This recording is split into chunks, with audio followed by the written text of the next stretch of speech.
अस्सलाम वालेकुम नाज़रीन, तुसीं वेखण दे अकरम उदास ऑफिशियल चैनल तो मैं तुहाडी मेज़बान सुफिया सिकंदर आज़म। नाज़रीन अज असीं गलबात करांगे बिहाइंड सीन किसी भी फिल्म या ड्रामे के बिहाइंड सीन कि सीन होंदे ने।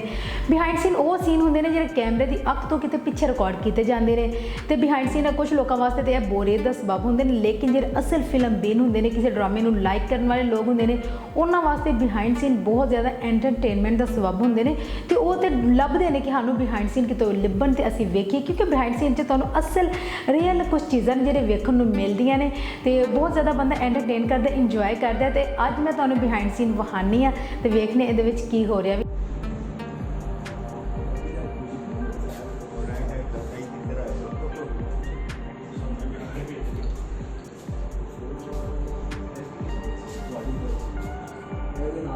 तो नाल जिस तरह मैं तुहानूं कहा कि बिहाइंड सीन वो होंदे ने जिहड़े मेन कैमरे की अख च रिकॉर्ड नहीं किए जाते, बल्कि ये कैमरे की बैक ते जिहड़े लोग वेखदे होंदे ने ज़्यादातर वही रिकॉर्ड करते हैं। तुसीं वेखिया कि मेकअप जिहड़ा तुसीं वेखिया बिल्कुल मेकअप कैमरे की रिक्वायरमेंट है। अगर तुसीं मेन तो प्रोफैशनल कैम के अगे आना इसदा मतलब है कि मेकअप बहुत ज़्यादा जरूरी है, ये कैमरे की रिक्वायरमेंट है। अगर तुसीं मेकअप नहीं करते तो कैमरा कहता पिछे हो जाओ, पहले मेकअप करके तो फिर मेरे सामने आना।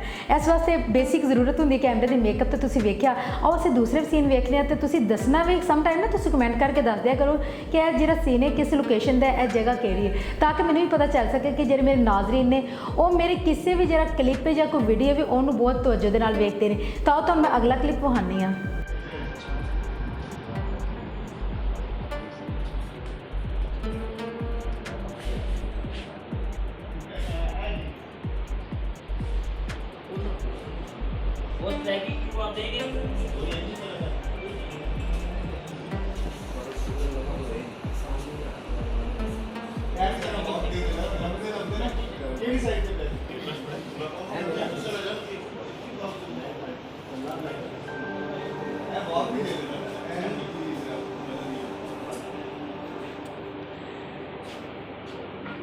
आओ जी, टेक करेंगे, पंखे बंद होंगे,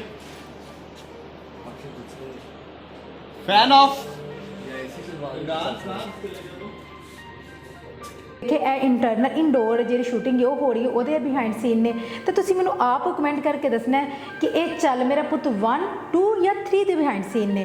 तो इस तो अलावा अगर हो सके तो तुसीं मैनूं यह भी दसना कि लोकेशन केड़ी, ताकि मैनूं पता चले कि तुसीं कितनी तवज्जो नाल साडा जिहड़ा क्लिप साडे वीडियो वेखदे हो। इस दे नाल ही अपनी मेज़बान सूफिया सिकंदर आज़म नूं दवो इजाज़त ते रब राखा।